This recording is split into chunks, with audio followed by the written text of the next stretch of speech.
So now with all of the absolute fundamental work of getting a example build and testing against the old one, the version 2 frame started to integrate everything that we had learned from the version 1 and really started to make it become its own thing. So a lot of the design features that carried over from the Raiju, we started to get rid of, like the shape of the arms, the radiusing. It got a lot larger radiuses, so they're a little blobbier and they have less of a defined shape, but the weight penalty is a lot higher for the material. So if it's not thickening stuff, adding strength to the arms, so you really don't want to keep it around. We cut in the antenna holder for the VTX, and it's cut down to partial height to save on material. We don't really need a 3mm thick post holding the antenna in place. The motor mounts themselves are no longer cut down. We've got a solid arm all the way across to try and recover all of the strength. We want to get rid of the bending in the arms, getting more material in this neck here where it was bending a lot before, bringing up the material in the middle here where it was folding over on that side, or the big things. Screw clearances are also fixed, so we shouldn't have any more issues with that. The cutouts on the inside are all different because my builds are mounted with VHB. I don't have any screw mounts. I don't have a stack or anything like that, so all of the stack screw holes are gone. The cutouts along the side here are actually enlarged quite a bit to give access to the Mobius PCB when it's sandwiched underneath the buttons for power and start, stop, and stuff are there. In normal use, you don't need to do it, but it is a pain if you do have to, if you're messing with it on the thing, to have to take it apart, pull the bottom off. In this case, with the Mobius board under there, you have access to all those. You can poke like a jeweler's screwdriver down through the electronics and actually still be able to get to those. Velcro strap isn't changed any. Cutouts here are for zip tie holding for the VTX, which sits in the back. These two pads are level with the top, and these are intended to be heatsink pads for the Mobius. This is where the processor and chipset or RAM chip or whatever that is that's next to it. At the front, also a lot of other changes. The little tie across in the middle is gone. Doesn't really help all that much, and it's not anything that we had problems with lack of strength in the first one, so this is completely cut out just for weight savings. This entire cutout is not quite as narrow as it was, but still maintaining this thick bar, full thickness bar across the middle to give strength to the body right where these the two very long arms are. The camera mount is completely changed, no longer doing the little kind of duck bill thing out the front and strapping the camera to it. Instead, I have these two prongs with screw holes in them that will let me make a camera module that can slide into place in the front and give a lot more freedom to have the camera high or low or anywhere in between. It's not forced to be in place by the plane of the frame itself. I'm hoping that they are out just far enough to give some additional protection where the mount, if it gets a straight head impact, the mount can actually slide back a little bit, and then these prongs can take the brunt of the force. But we don't need a huge metal contraption. We need just enough to keep things from crushing in, but don't need a ton of extra structure there.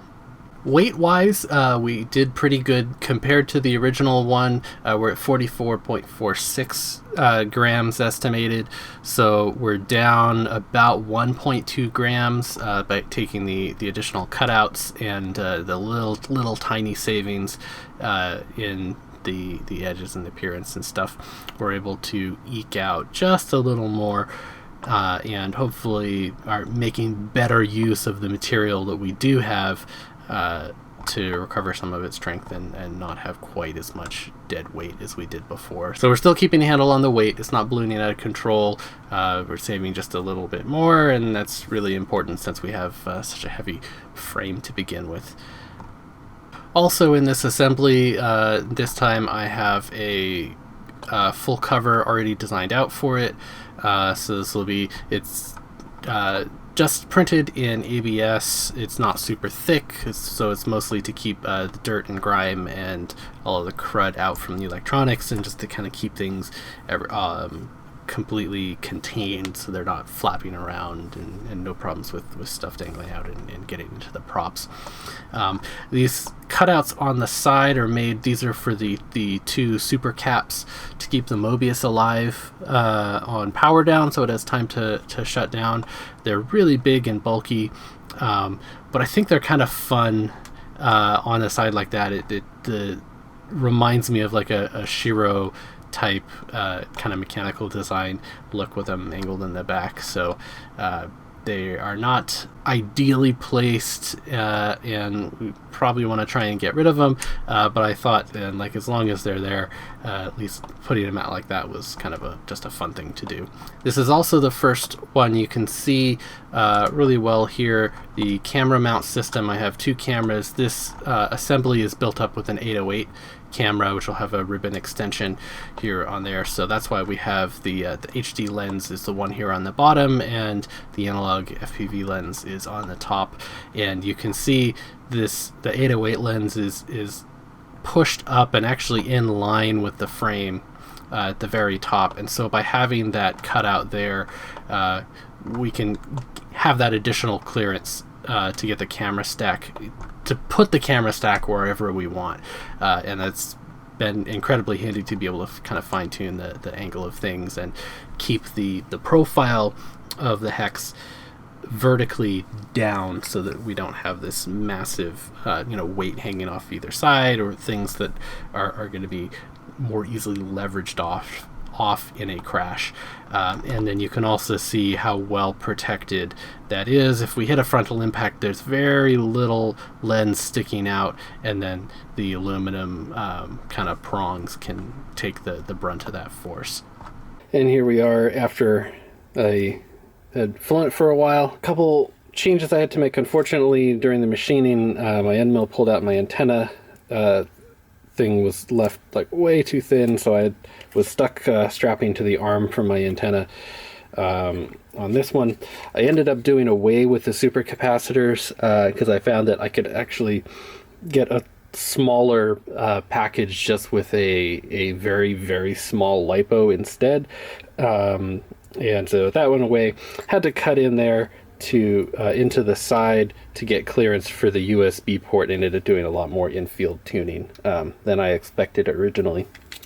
The cover just zip ties in on these sides. It zip ties into the around the outside strap there, so it's not a tooled, you don't have any tools to get it on or off. It makes it a pain if you're trying to get in and out of the thing all the time, but when you're just flying it around like normal, it's works perfectly well, and it's really light. We've got zip ties in my pack for a lot of other things, so it's easy to cut on and off. I also ended up doing a 808 camera on this one. I had the Mobius and eventually died, and so I was just experimenting with some other cameras, and I really liked that's the analog camera on top and the 808 on the bottom. I really liked the size of the camera and how much smaller the bump guard needs to be to hold it. You can see holding it there on both sides. It really gives a low profile. Also went with the 4000 kV 1306 motors. Worked much better on my 3S batteries that I normally do. Still only just little B, Zeus ESCs, nothing particularly fancy there. My electronics package is fairly typical for my builds. It's got a lot of my prototyping stuff in here, so I've got a lot of extra leads. The camera, this is an audio pad for the camera to keep it from distorting. The lead is actually made to plug in there directly, so it's just an extra bit that has to be crammed under there. Also have a buzzer with an extra long lead tacked in there, and I've got some filtering capacitors on the main power also crammed in there. But I've got my X4R with my Pico Blade expansion, and that sitting right on top of the flight controller, and these are my ESC leads.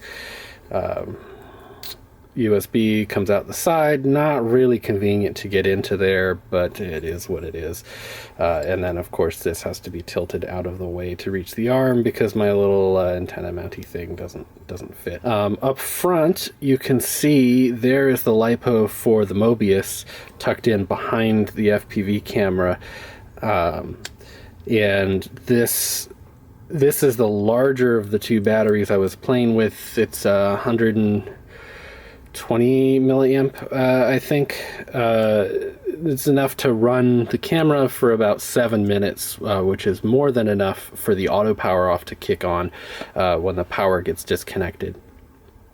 And it's just smaller and lighter and easier to package in than the super capacitors were, so that's kind of a no-brainer. Board camera and the mounts works really nice. The zip ties holding them in place, but you can still get into focus with just a pair of pliers if you need to.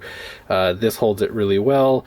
The finger protecty things keeping it from getting smashed up too bad, and that was extremely successful. The whole stack is held together with VHB, just a strip of VHB on the bottom, strip of VHB holding on there, but just a single zip tie across there just to keep it honest. Especially when I would fly this without the cover originally and stuff, if you smack it, the VHB tends to let go after a while. After a bit of abuse, so the zip tie just keeps it where it's strong, from keeping things from sliding along, and then that just keeps everything from slipping apart. Power wise, I normally do the power out the back, but I tried it up in the front this time with some longer leads, and you can see the frame grounding stuff that I was experimenting with the very trail end of the last one here. That my frame, my power is grounded to this lug here, and I just have ground lugs from the line that go directly to the frame. So this ESC and this ESC are grounded to this lug. This ESC is grounded directly to that lug right there. So there are no ground wires running throughout the thing, which really simplifies the wiring quite a bit. I never had any problems with brownouts or disconnects or even corrosion issues or anything like that. So that was just really successful as well. And on the larger frames like this, I'm definitely continuing to do that going forward. I didn't find the frame grounding much use with the low voltage electronics. I'm using 30 gauge wire for everything, and so it was just a lot more work to try and put individual grounds on pieces, and since there's only like 3 legs to the power, everything's still powered off the VTX, so it's just 3 splices to the VTX, or not the flight controller, which powers the VTX, and then the camera.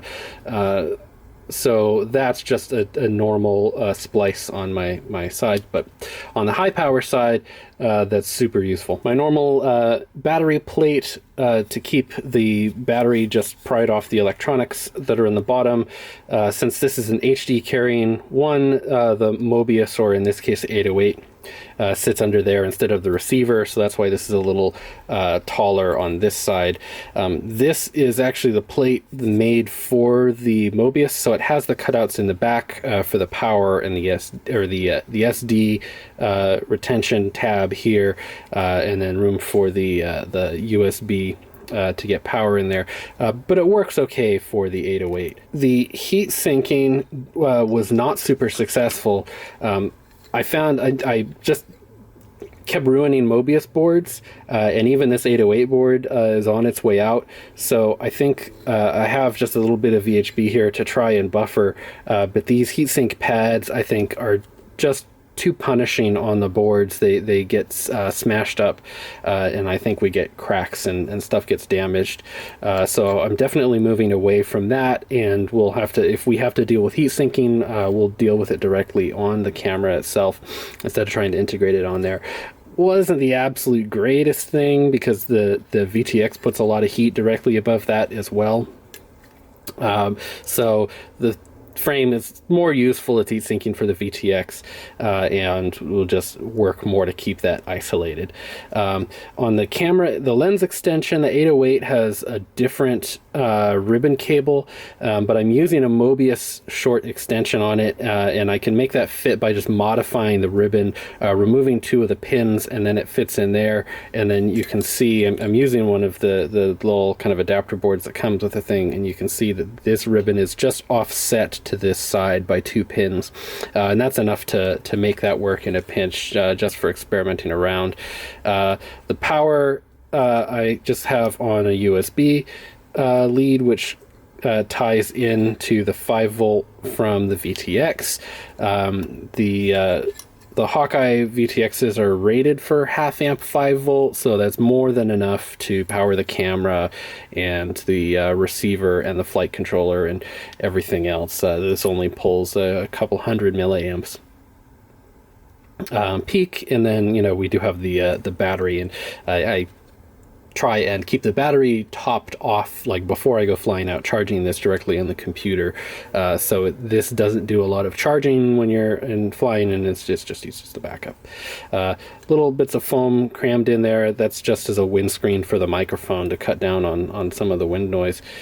And yeah, and that's really about all there is. This, as you can see, the strap fits nicely under there, and it props the board just a little bit up off the thing, so we could get a little more height if we figured a better way, but it just works so well. This this tab here gets out at the just the right angle, and it's captive, and so it's not flopping around. We don't have to mess with stuff, and so the strapping system works really well, and I'm not inclined to mess with that.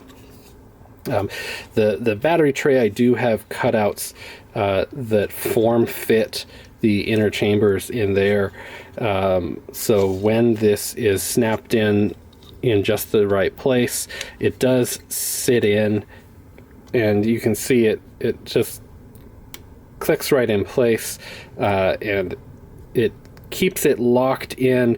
When the battery is pushing down, it keeps it from crushing the electronics, but it also keeps it from sliding side to side, so it's well contained on both sides, so this isn't going to cause any slippage. And then I use a little spot of drawer foam, anti-slip, anti-skid kind of foam, just to keep the battery from sliding against the plastic, and that works really well as well.